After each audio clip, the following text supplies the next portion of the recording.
Estamos estudiando la carta a los Gálatas, así que acompáñame por favor. Vamos a continuar donde nos quedamos la semana pasada, en Gálatas capítulo 4. Estamos en nuestra serie Fe más que obras. Es una serie de sermones expositivos. Vamos verso a verso, viendo, reflexionando acerca de cada uno de los pasajes de esta carta. Y hoy nos toca el pasaje de Gálatas capítulo 4, versículo 1 al 11. Voy a estar leyendo la Nueva Traducción Viviente, así que si tienes tu Biblia, por favor acompáñame. Me gustaría que lo leyeras conmigo. Dice así, Gálatas capítulo 4, versículo 1. Piénsenlo de la siguiente manera: si un padre muere y deja una herencia a sus hijos pequeños, esos niños no están en mejor situación que los esclavos hasta que se hagan mayores de edad, aunque son los verdaderos dueños de todas las posesiones de su padre. Tienen que obedecer a sus tutores hasta que cumplan la edad establecida por su padre. Eso mismo sucedía con nosotros antes de que viniera Cristo. Éramos como niños, éramos esclavos de los principios espirituales básicos de este mundo. Sin embargo, cuando se cumplió el tiempo establecido, Dios envió a su Hijo, nacido de una mujer y sujeto a la ley. Dios lo envió para que comprara la libertad de los que éramos esclavos de la ley, a fin de poder adoptarnos como sus propios hijos. Y debido a que somos sus hijos, Dios envió al Espíritu de su Hijo a nuestro corazón, el cual nos impulsa a exclamar: Abba, Padre. Ahora ya no eres un esclavo, sino un hijo de Dios. Y como eres su hijo, Dios te ha hecho su heredero. Antes de conocer a Dios, ustedes, los gentiles, eran esclavos de los llamados dioses, que ni siquiera existen. Así que ahora que conocen a Dios, o mejor dicho, ahora que Dios los conoce a ustedes, ¿por qué quieren retroceder y convertirse otra vez en esclavos de los débiles e inútiles principios espirituales de este mundo? Pretenden ganarse el favor de Dios al cumplir con ciertos días o meses, estaciones o años. Temo por ustedes. Quizá todo el arduo trabajo que hice entre ustedes fue en vano. ¿Me acompañas a orar? Padre, te damos gracias por este tiempo. Señor, gracias por la oportunidad que nos das de estar reunidos. Señor, te agradecemos porque podemos estar reunidos todos aquí como un solo cuerpo para adorarte, Señor, pero también para aprender de ti. Mi Dios, queremos conocerte, queremos saber acerca de ti, queremos saber quién eres. Señor, queremos conocerte, verte, Señor, queremos asombrarnos de tu obra. Señor, reconocemos nuestra incapacidad de acercarnos a un texto tan sagrado, Señor, y por eso te pedimos que seas tú, mi Dios, que sea tu Espíritu Santo quien ilumine nuestros corazones y que podamos verte, Señor, en la Escritura. Señor, que podamos aprender de ti, Señor, en estos versos que tu Espíritu Santo inspiró. Señor, te necesitamos. Te pedimos que seas tú, Señor, el que ministre nuestras vidas, el que transforme los corazones, Señor, el que traiga de muerte a vida, el que restaure, Señor, que tu Espíritu Santo traiga consuelo, traiga paz. Padre, nos ponemos en tus manos para que seas tú, mi Dios, el que edifiques a tu iglesia. Padre, te pedimos que salves a tus llamados, para que llames a más personas. Señor, todo te lo pedimos en el nombre de Jesús. Amén. Bueno, la carta a los Gálatas, la carta que hemos estado estudiando, es una carta que se divide en tres partes. Los primeros dos capítulos, Pablo habla acerca de las intenciones de por qué escribe esta carta. Pablo también menciona que en los primeros dos capítulos acerca de su propia biografía. Él da las bases o los fundamentos que validan su apostolado, que validan que él es un verdadero portador del mensaje del Evangelio. Los siguientes dos capítulos es un tratado teológico, es una justificación teológica de la intención de la carta. Y los últimos 2 capítulos es una aplicación de esta teología. Es la parte más práctica de la carta. Ahora, si dividiéramos la carta en 2 mitades, ahorita estamos en la segunda mitad. O sea, ya vamos perfilándonos hacia el final, vamos perfilándonos hacia la parte más práctica de la carta. En el capítulo o el el pasaje que leímos hoy, que acabamos de leer, viene siendo el primer pasaje que encontramos en la segunda mitad de esta carta. Y ciertamente le damos gracias a Dios por este tipo de dinámica, donde vamos leyendo la Biblia verso a verso, la vamos estudiando y nos vamos tomando el tiempo para reflexionar en cada pasaje. Sin embargo, debemos reconocer que también tiene algunos contras. A veces nos perdemos si ya observamos tan detenidamente, sobre todo versículos o pasajes que ya se están acercando al final, tendemos a perder de vista lo que vimos al principio. Tendemos a olvidar cuál es la intención que Pablo tenía cuando escribió esta carta. Recordemos que Pablo le escribe esta carta a una comunidad de creyentes a los que él les había predicado el evangelio, pero eran creyentes que en su mayoría no eran judíos. La región de Galacia no está cerca de Jerusalén. Entonces, la mayoría de los cristianos de esta iglesia no son de origen judío, son de origen gentil. Entonces, Pablo al principio les recuerda el mensaje que ellos nunca deben olvidar. En el capítulo 1, versículo 4, Pablo dice: tal como Dios nuestro Padre lo planeó, Jesús entregó su vida por nuestros pecados para rescatarnos de este mundo de maldad en el que vivimos. Pablo les escribe a los Gálatas esta carta para amonestarlos. Les escribe la carta para exhortarlos porque ellos habían estado abandonando este mensaje. Ellos estaban cambiando el mensaje de la justificación o de la salvación por medio de la fe para abrazar un mensaje de salvación por medio de la obediencia a las obras de la ley. Parece que para los judaizantes, los maestros que se habían infiltrado en esta iglesia, el mensaje de Pablo era bueno, quizá era algo que estaba bien, pero era un evangelio incompleto. Ellos estaban introduciendo Ellos estaban introduciendo la obediencia a la ley como el medio de agradar más a Dios. Entonces, vemos que los Gálatas habían estado abrazando estas doctrinas. Pablo por eso hace un esfuerzo en hablar de la doctrina de la justificación por medio de la fe.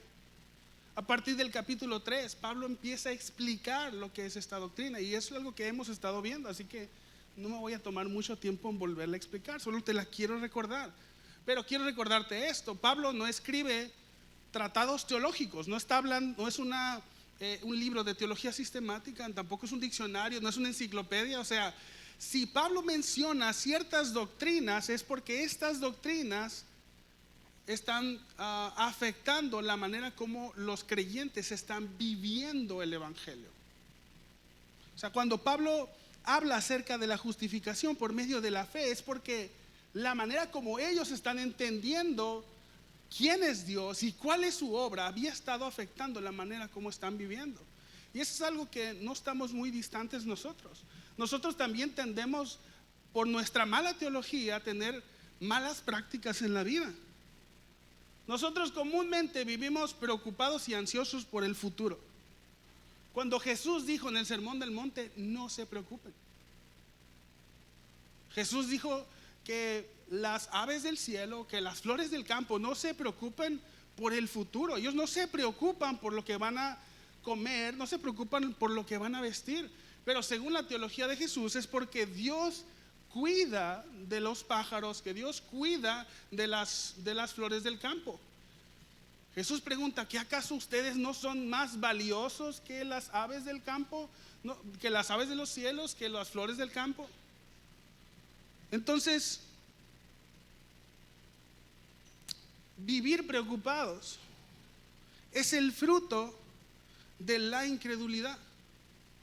Si nosotros creyéramos que Dios es poderoso para proveer lo que necesitamos, si creyéramos que Dios se preocupa de nuestras necesidades, no viviríamos preocupados o ansiosos. En cambio, dice Jesús que los que viven preocupados y ansiosos por las cosas del futuro, por las necesidades del futuro, son los incrédulos. Ellos buscan ansiosamente resolver estas cosas, pero Jesús les dice: no sean ustedes así. Busquen primeramente el reino de Dios y su justicia, y estas cosas vendrán por añadidura. Porque si yo creo que Dios me cuida, si yo creo que Dios es poderoso para proveerme, entonces yo puedo trabajar, puedo ahorrar, puedo planear, puedo invertir sin miedo al futuro. Porque yo sé que el Dios que me cuida en el presente también me va a cuidar en el futuro. Pero si yo no creo que Dios es poderoso o que Dios se preocupa por mí, el resultado es que voy a vivir preocupado. ¿Ves cómo este problema tan cotidiano es un problema teológico? Porque lo que creemos acerca de Dios va a afectar la manera en cómo vivimos. Lo que creemos acerca de Dios, de quién es Él y cuál es su obra, va a afectar en la manera en que vivimos o cómo va a ir el rumbo de nuestras vidas. Bueno, los Gálatas estaban abrazando la religión de los judaizantes, porque ellos no estaban comprendiendo quién era Dios y cuál era la obra de Dios. Pablo les llega a decir necios. ¿Recuerdas la Nueva Traducción Viviente? Les dice tontos. ¿Por qué quieren ir a una religión de la cual Pablo venía? Pablo les dice: es que la cúspide de la religión de los judaizantes es la venida del Mesías, al que ustedes ya vieron. Porque Pablo les predicó a Cristo y la crucifixión de Cristo tan claramente que era como si ellos ya lo hubieran visto. Ellos ya habían escuchado acerca de la venida del Mesías.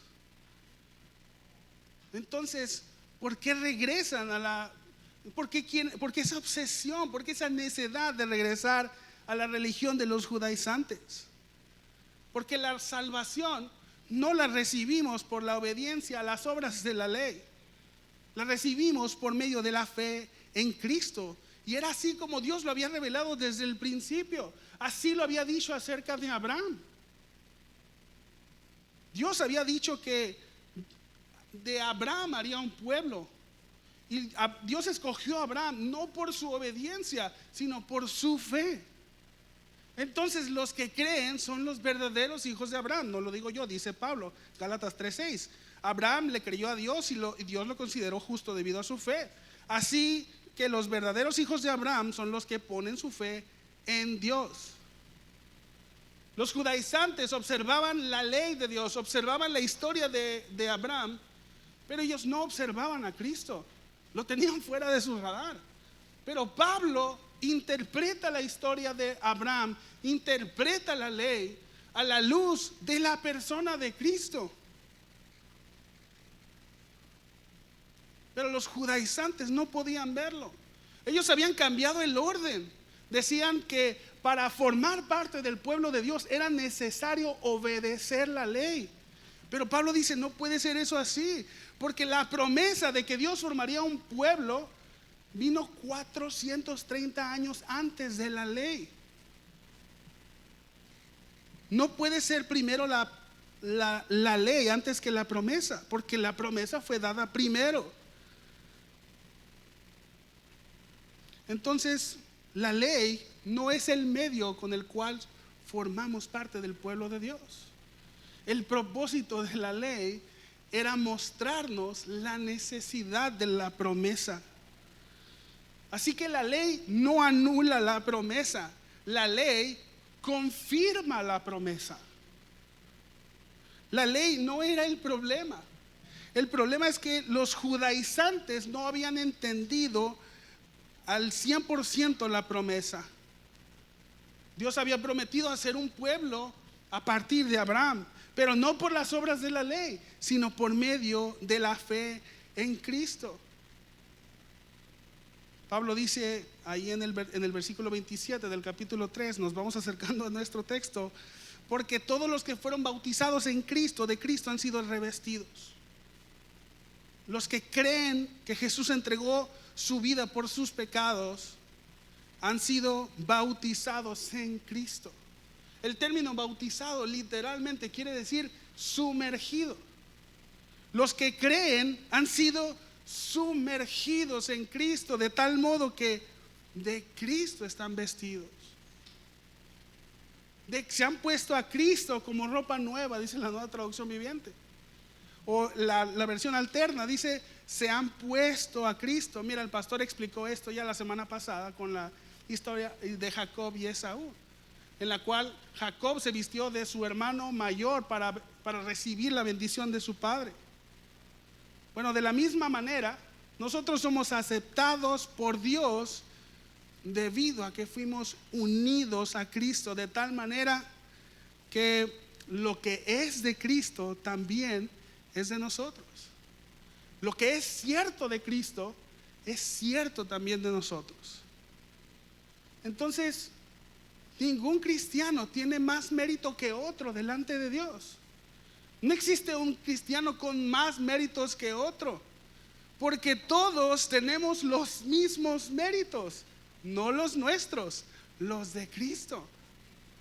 Son los méritos de Cristo los que presentamos delante del Padre. Entonces ya no importa cuál sea tu género, no importa el estatus social, la posición social, no importa la raza, no importa si eres judío o no judío, si eres hombre o mujer. No lo digo yo, lo dice Pablo. Ya no hay judío ni gentil, esclavo ni libre, hombre ni mujer, porque todos ustedes son uno en Cristo. Y ahora que pertenecen a Cristo, son verdaderos hijos de Abraham, son sus herederos, y la promesa de Dios a Abraham les pertenece a ustedes.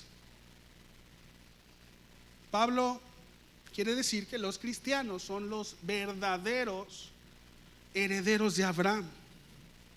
Los cristianos son los herederos de la promesa.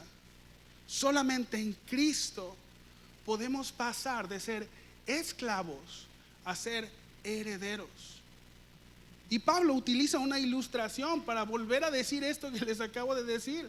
Observa ahí, ahora sí, el versículo 1 del capítulo 4. Pablo dice, piénsenlo de la siguiente manera. Si un padre muere y deja una herencia a sus hijos pequeños, estos niños no están en mejor situación que los esclavos hasta que se hagan mayores de edad, aunque son los verdaderos dueños de todas las posesiones de su padre. Tienen que obedecer a sus tutores hasta que cumplan la edad establecida por su padre. Pablo está ilustrando esta enseñanza que ha venido diciendo. Pablo no ha cambiado de enseñanza. Pablo no ha cambiado el asunto o el argumento. Mira, yo sé que a veces vemos el cambio de capítulos en la Biblia y tendemos a creer que ahora está hablando de otra cosa. Cuando Pablo escribió Gálatas, no lo escribió con capítulos y versículos, eso vino mucho tiempo después. Gracias a Dios por los capítulos y versículos, porque les digo, vamos a Gálatas 4:1 y todos vamos al mismo texto. Pero no necesariamente nos ayuda a entender que no hay un cambio de argumento. Pablo sigue hablando de lo mismo, no ha cambiado. Entonces Pablo está diciendo que Pablo ahora dice que lo que ha estado diciendo se puede ilustrar de esta manera. Cuando un hijo es heredero, pero todavía no tiene la edad suficiente, no puede disponer de toda la riqueza de su herencia. Aunque sea un heredero legal, en la práctica no tiene derecho a disponer de todos sus bienes. Son de su posesión, pero todavía no puede disponer de ellos. Mientras no tenga la edad suficiente, no puede hacer pleno uso de la herencia.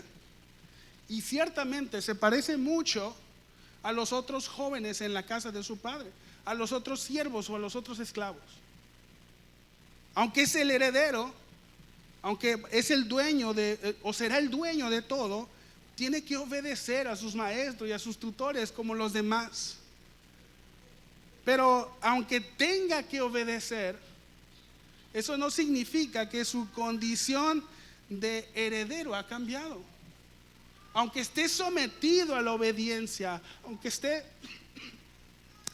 sometido a las ordenanzas de sus tutores, sigue siendo el heredero, porque este estado de limitación es momentáneo. Entonces, el objetivo de Pablo al contar toda esta historia es ilustrar el estado o la condición previa antes de Cristo. Mira, ciertamente los teólogos no se ponen de acuerdo exactamente al grupo de personas al que Pablo se está refiriendo, porque algunos dicen, no, Pablo está hablando de los judíos en el tiempo de la ley, y tiene sentido porque venía hablando de eso.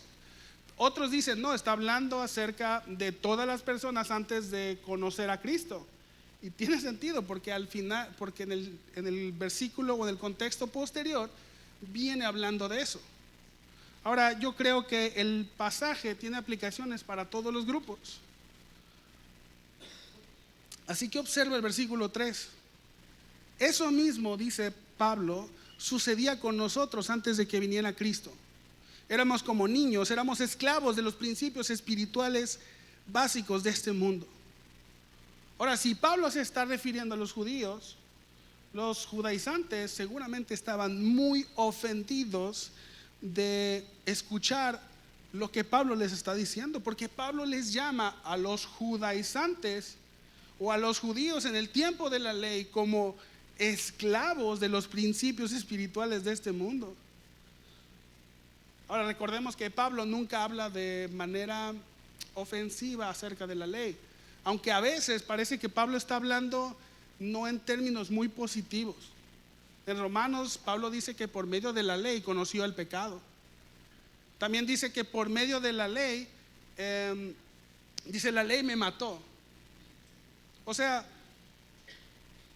no en todos los pasajes Pablo parece hablar de manera muy positiva acerca de la ley, y este pasaje es uno de ellos.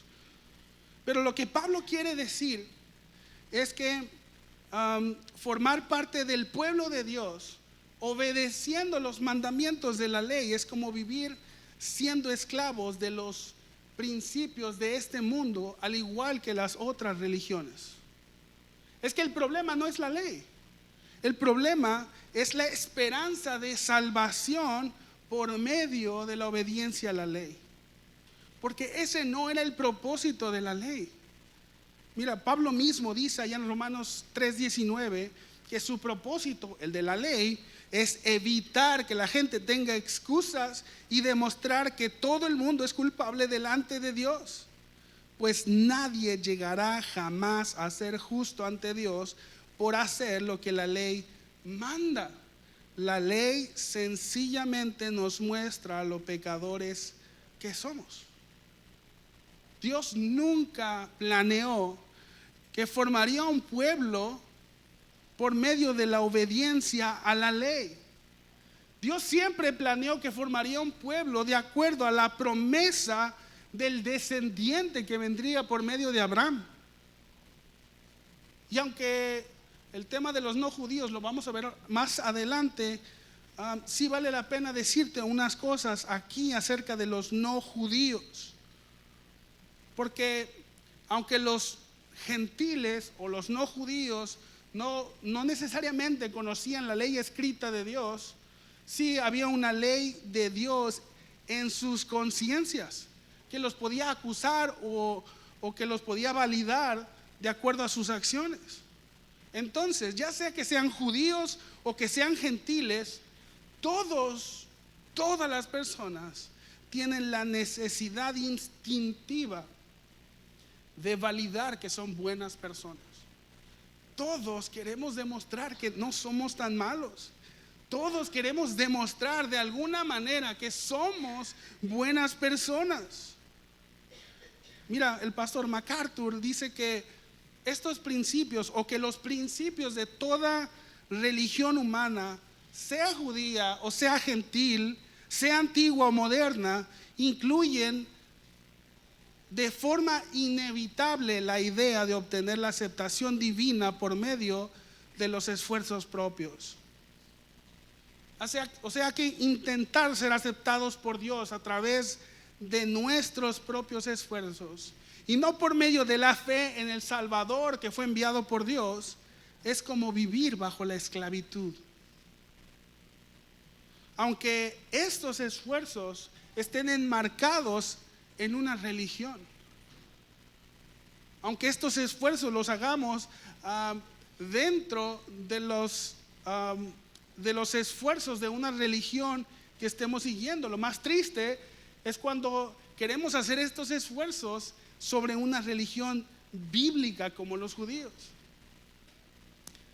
Así que recuerda que Pablo está advirtiendo y exhortando a los Gálatas a que no abandonen el mensaje de la salvación y que no sigan este legalismo bíblico.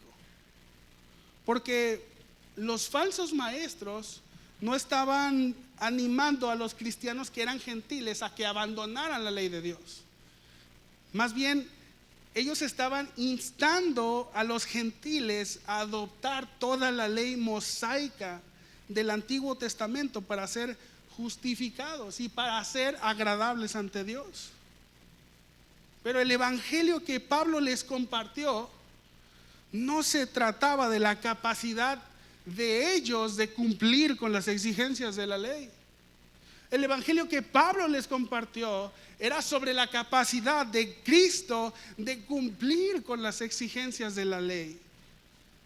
Por eso la predicación de Pablo tenía siempre el propósito de exaltar a Cristo, porque es en Cristo donde alcanzamos la mayoría de edad para obtener la herencia que Dios había dado a su pueblo. Es en Cristo la única manera que podemos ser libres de la esclavitud de nuestros propios esfuerzos de alcanzar justicia.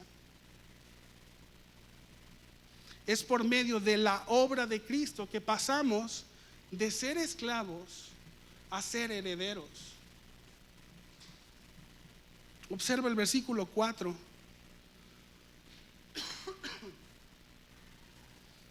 Dice Pablo: sin embargo, cuando se cumplió el tiempo establecido, Dios envió a su Hijo, nacido de una mujer y sujeto a la ley. Dios lo envió para que comprara la libertad de los que éramos esclavos de la ley, a fin de poder adoptarnos como sus propios hijos. Dios dispuso del tiempo perfecto y el escenario perfecto para la llegada de su Hijo. Dios lo planeó todo. El tiempo fue perfecto. El tiempo fue el indicado, el momento fue justo. La situación en la que estaba el mundo era propicia para la llegada de su Hijo. La situación política, la situación económica, la situación cultural fueron factores determinantes, factores claves para que el mensaje del evangelio se expandiera por todas partes. El mensaje de que Dios envió a su Hijo, nacido de una mujer y sujeto a la ley.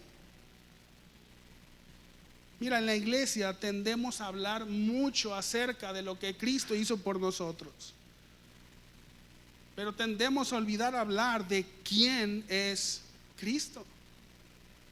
Nos queda claro que Jesús fue el cordero que fue inmolado, pero a veces pasamos por alto que Cristo fue un cordero perfecto. Pasamos por alto que las características que Jesús tuvo para ser un redentor calificado para la obra que hizo. El sacrificio en la cruz sería en vano si el crucificado no estuviera calificado para ser el redentor. Pero en palabras de un predicador famoso, dice que el valor del acto depende del carácter de quien lo lleva a cabo. Así que no quiero ser muy exhaustivo en este punto, porque vamos a hablar de la persona de Cristo el próximo jueves en clase Saba, así que estás invitado, puedes venir. Y vamos a hablar de las dos naturalezas de Jesús. Pero sí quiero dejarte unas reflexiones. Pero no sin antes advertir que hablar de Cristo en algunas partes es un misterio. Y hay cosas de la persona de Cristo que no vamos a comprender de este lado de la eternidad. Hay cosas que simplemente debemos de decir que es un misterio que no entendemos cómo sucede. Pero hay algo que los primeros cristianos del siglo IV entendieron acerca de Jesús y ellos llegaron a esta conclusión. Ellos dijeron que Jesús es el unigénito de Dios, nacido del Padre antes de todos los siglos, luz de luz, Dios verdadero de Dios verdadero, engendrado, no creado, consustancial con el Padre, por quien todo fue hecho, que por nosotros los hombres y por nuestra salvación bajó del cielo y se encarnó por la obra del Espíritu Santo y de María la Virgen y se hizo hombre. La realidad es que Jesús, el Hijo de Dios, tenía que ser Dios para tener el poder de ser un Salvador. Pero tenía que ser un hombre para ejercer la función de ser nuestro sustituto. Jesús, hermanos, es verdadero Dios y verdadero hombre. Jesús, no podía ser de otro modo. Porque la Biblia dice que fuera de Dios no hay salvación. Pero la justicia de Dios requería que el pecado fuera castigado en la misma naturaleza en que se había cometido. Mira, cuando los ángeles pecaron, Dios no envió a su Hijo y se hizo hombre. No se hizo ángel para redimir a los ángeles. Dios los dejó, no los redimió. No lo digo yo, mira Hebreos, el autor de Hebreos dice en Hebreos 2:16, también sabemos que el Hijo no vino para ayudar a los ángeles, sino que vino para ayudar a los descendientes de Abraham. Por tanto, era necesario que en todo sentido Él se hiciera semejante a nosotros, sus hermanos, para que fuera nuestro sumo sacerdote fiel y misericordioso delante de Dios. Entonces podría ofrecer un sacrificio que quitaría los pecados del pueblo. Jesús tenía que ser Dios para salvarnos y tenía que ser hombre para ser nuestro sustituto. Solamente Jesús puede librarnos de la esclavitud de la ley, porque solo Jesús pudo cumplir la ley perfectamente. Jesús obedeció perfectamente la ley de Dios. Pero ¿sabes una cosa? Obedecer perfectamente la ley de Dios es la justa medida para tu propia salvación. Si alguien cumple perfectamente la ley de Dios, se ha ganado su salvación, no la de alguien más, mucho menos la de un pueblo entero. Pero Jesús, al ser de un valor infinito, al ser Dios encarnado, su sacrificio tuvo el valor suficiente para salvar a un pueblo entero. Solamente Jesús podía ser nuestro Salvador. Solamente Él puede librarnos de la esclavitud de la ley. Observa el verso 5. Dios lo envió para que comprara la libertad de los que éramos esclavos de la ley, a fin de poder adoptarnos como sus propios hijos. Jesús cumplió perfectamente la ley. De la cuna a la tumba, Él fue perfecto y sin merecerlo, Él fue llevado a la muerte, pero no para pagar su culpa, sino para pagar la culpa de los suyos. Mira, dejemos que sea el mismo Pablo el que lo diga. Romanos 8:3, la ley de Moisés no podía salvarnos, porque nuestra naturaleza pecaminosa es débil. Así que Dios hizo lo que la ley no podía hacer. Él envió a su propio Hijo en un cuerpo como el que nosotros los pecadores tenemos, y en ese cuerpo, mediante la entrega de su Hijo como sacrificio por nuestros pecados, Dios declaró el fin del dominio del pecado, el fin del dominio que el pecado tenía sobre nosotros, y lo hizo para que se cumpliera totalmente la exigencia justa de la ley en favor de nosotros. Jesús paga el precio en su totalidad de la ley. Él cumple completamente por nosotros las demandas de la ley. Solamente Jesús puede librarnos de ella. Ahora, si todavía te preguntas cómo es que Jesús hace esto, quiero que recuerdes lo que dijimos acerca de los que somos bautizados en Cristo. Porque la unión con Cristo no es un acuerdo imaginario. La unión con Cristo, hermanos, es la base de nuestra salvación. Esta unión con Cristo, o en esta unión con Cristo, yo traje mi deuda impagable y Cristo trajo su saldo infinito. San Agustín dice: y descendió la vida misma y tomó nuestra muerte y la mató con la abundancia de su vida. En esta unión, mis hermanos, no solo mi castigo por desobediente fue sobre Cristo, sino que también su recompensa como obediente fue puesta en mi cuenta. No solo mi desobediencia le fue imputada, sino que su obediencia fue puesta en mi favor. Así que lo que es verdad acerca de Jesús es verdad acerca de mí también. Hermanos, Dios solo tiene un hijo en el cual Él se complace. Pero los que están en Cristo son considerados hijos de Dios, en los cuales Dios se complace plenamente. Esto es lo que Pablo llama la adopción, porque debido a que los hombres no por naturaleza no pueden ser hijos de Dios, solo pueden convertirse en hijos mediante la adopción que puede ser hecha en Cristo.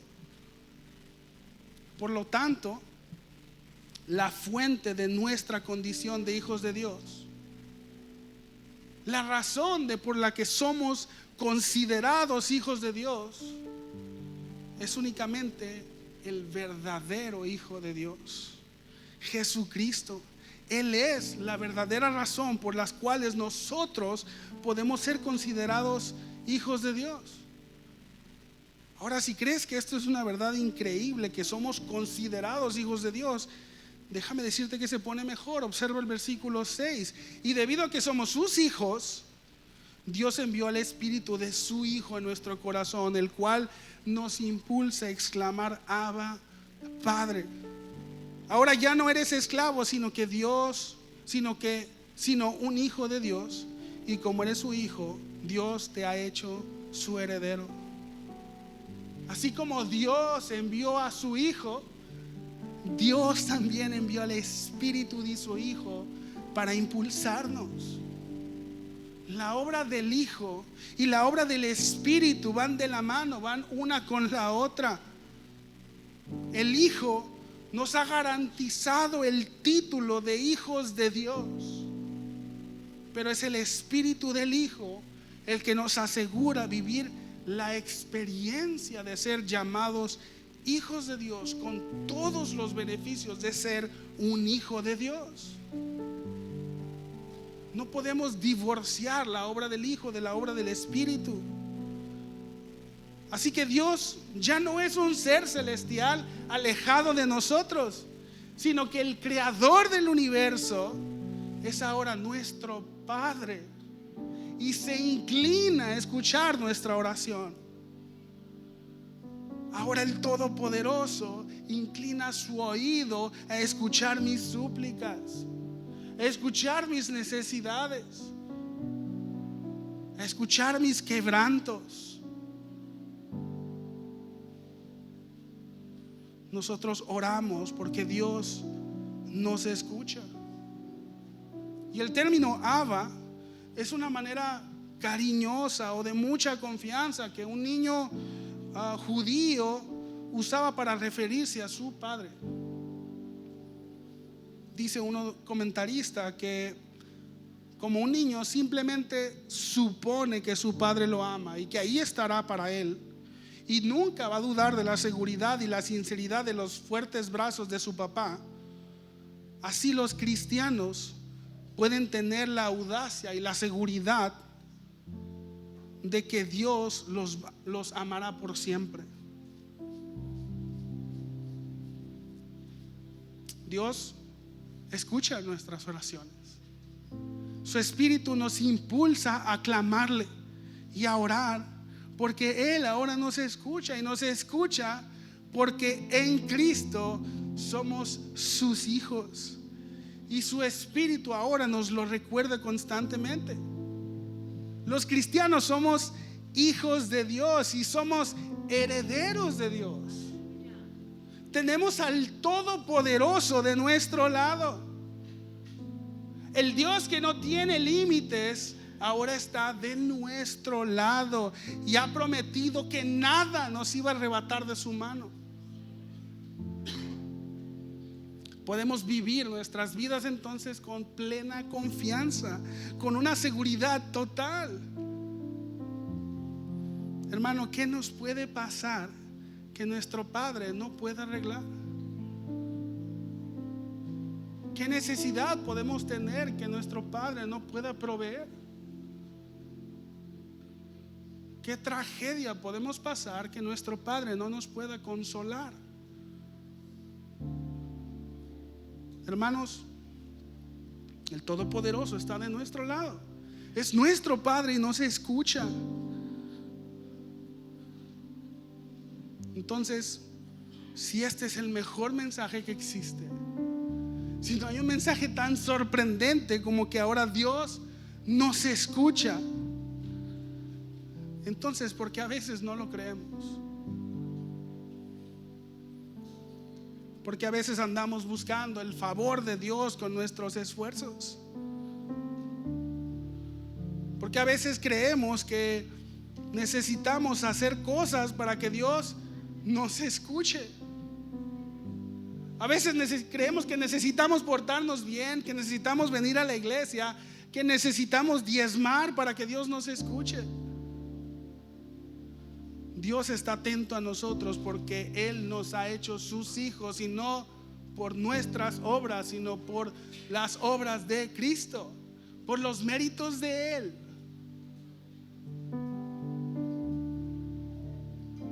¿Por qué entonces buscamos ganarnos el favor de Dios con nuestros propios esfuerzos? Esta es la misma pregunta que Pablo le hace a los Gálatas. Observa el versículo 8.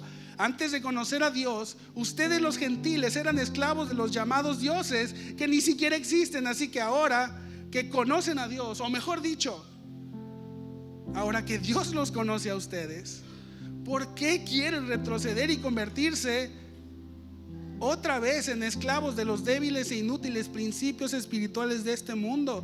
Pretenden ganarse el favor de Dios al cumplir con ciertos días o meses, estaciones o años. Temo por ustedes, quizás todo el arduo trabajo que hice entre ustedes fue en vano. Pablo se dirige a los no judíos y les recuerda que ellos también estaban en esclavitud. Quizá no en la esclavitud de los judaizantes o en la esclavitud bajo la ley, pero sí eran esclavos de sus propias religiones. Ahora, ¿cómo era posible que ellos quisieran ganarse el favor de Dios si ahora no es que ellos conocían a Dios, sino que Dios los conocía a ellos? Quizá tú nunca has adorado a un Dios de una religión pagana, en un culto pagano, pero lo más seguro es que sí has adorado a los ídolos de tu propio corazón. Porque si hay algo que la Biblia enseña, es que Dios creó al hombre con la necesidad de adorar. El hombre fue creado con la necesidad de adorar algo más. Dios lo hizo con la necesidad de adorarlo a Él. Pero si el ser humano no está adorando a Dios, estará adorando a otra cosa o a alguien más. Así que no necesitamos hacer estatuas o crearnos imágenes para hacer un ídolo. Porque toda cosa o toda persona que ocupe la adoración en nuestro corazón, podemos considerarlo como un ídolo. dice Elise Fitzpatrick que podemos saber si estamos actuando como un idólatra de la siguiente manera: si estuvieras dispuesto a pecar para alcanzar tu meta, o si pecas cuando no obtienes lo que quieres, entonces tu deseo ha tomado el lugar de Dios y estás actuando como un idólatra. Si estoy dispuesto a pecar para obtener eso que tanto deseo,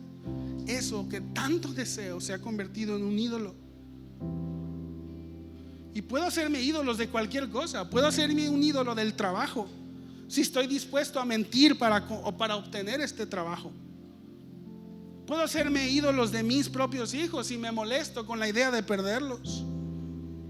Incluso podemos hacer ídolos con la imaginación. Podemos imaginarnos el gozo o la satisfacción que un esposo o una esposa nos traería. Ahora, no es malo desear un trabajo, o desear hijos, o desear un esposo o una esposa. El problema está en que creamos que solo cuando obtengamos eso que tanto deseamos seremos felices y estaremos seguros, porque esto es lo que Dios promete hacer por nosotros. El problema con los ídolos del corazón es que lejos de recibir la plenitud y la seguridad que prometen, los ídolos terminan haciéndonos esclavos. Así que abandonar el evangelio es volver a abrazar la esclavitud de los ídolos. Sin el evangelio terminaremos bajo la esclavitud de cualquier otro ídolo. Y no estoy hablando de las personas que abiertamente se alejan de la fe y que abandonan todo, sino que los que nos consideramos cristianos también podemos caer en estas actitudes. Porque si descuidamos el mensaje del evangelio, terminaremos haciendo ídolos de todo, incluso del servicio a Dios. Te molesta porque no te toman en cuenta para servir. Criticas a tus líderes porque te gustaría tener su posición. Minimizas los talentos de los demás para que no vayan a ocupar el puesto que ahora tú tienes. Hermanos, necesitamos recordar el evangelio todos los días.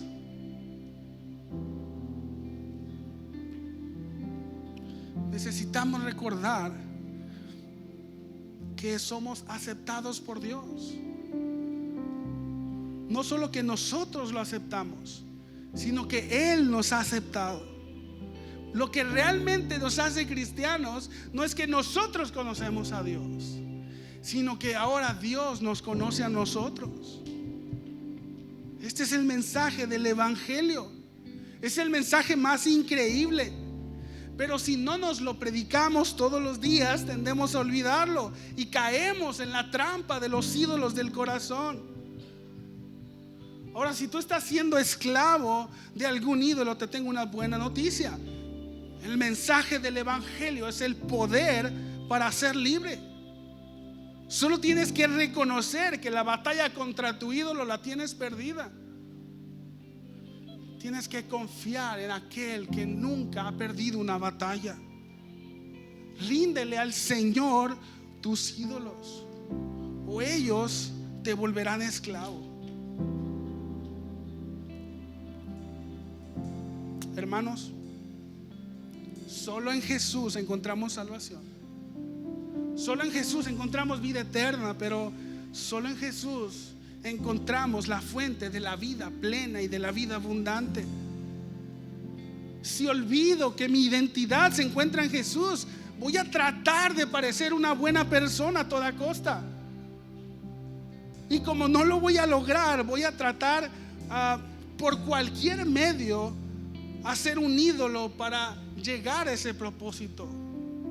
Cualquier medio que me ofrezca parecer una buena persona se va a convertir en un ídolo para mí. Un ídolo, hermanos, es aquello que nos roba el gozo, es aquello que quita la adoración a Dios. Incluso la religión muerta de los judaizantes ellos que intentaban ser aceptados por Dios, obedeciendo las ordenanzas de la ley, puede convertirse en un ídolo.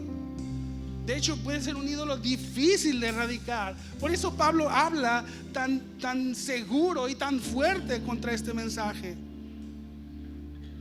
Nosotros podemos cometer el mismo error que los Gálatas si no comprendemos el mensaje del Evangelio.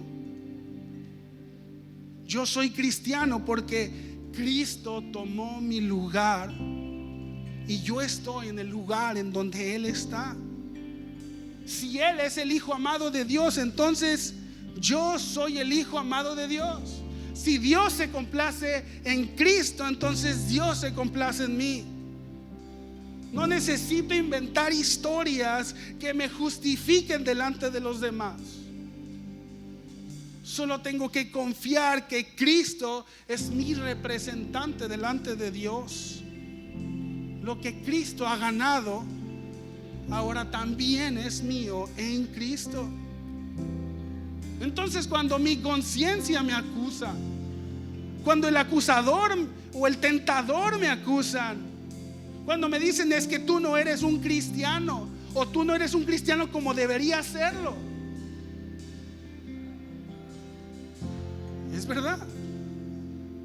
Hablo lo que no debería hablar, hago lo que no debería hacer, pienso lo que no debería pensar, veo lo que no debería ver. Pero yo conozco a aquel que es perfecto en todo.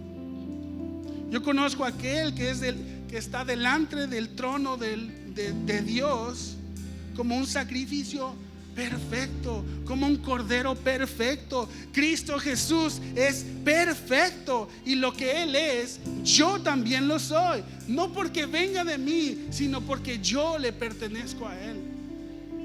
Hermanos, separados de Cristo nada podemos hacer. Es más, separados de Cristo nada somos. Solamente en Él encontramos vida eterna. Solamente en Él encontramos la vida plena. Solamente en Él encontramos la vida abundante. Él es la fuente de vida. ¿Quieres vivir una vida plena? ¿Quieres vivir una vida abundante? Conoce a Cristo. Maravíllate de Cristo. Contempla a Jesús en toda su gloria. Míralo todo el tiempo que puedas y verás lo hermoso que Él es. Por último, el Evangelio no nos enseña que tenemos que hacernos hermosos para Dios. El Evangelio nos enseña que tenemos que confiar en el hermoso Hijo de Dios, en el cual se entregó por nosotros para darnos vida eterna. Ponte de pie, vamos a orar. Padre, te damos muchas gracias. Señor, gracias por tu palabra. Señor, gracias por la obra que tú has hecho en nuestras vidas. Señor, gracias porque enviaste a tu Hijo para hacer lo que nosotros no podemos hacer. Señor, gracias porque has enviado a tu Espíritu Santo que nos lo recuerda y que podemos vivir disfrutando de la vida plena y abundante que tú has prometido para nosotros. Perdónanos por olvidar quién es Cristo. Perdónanos por olvidar su obra. Ayúdanos a verlo. Ayúdanos a contemplarlo y a deleitarnos en la obra que Él ha hecho y en quién es Jesús, el Dios verdadero, el hombre verdadero que murió en nuestro lugar. Padre, te agradecemos y te lo pedimos en el nombre de Jesús. Amén. Dios te bendiga, iglesia. Vamos, iglesia, ¿por qué no con tu voz comienzas a decirle: Espíritu, ven, ven, Señor, llénanos de ti. Te anhelamos, Dios, te anhelamos. Gracias, Dios.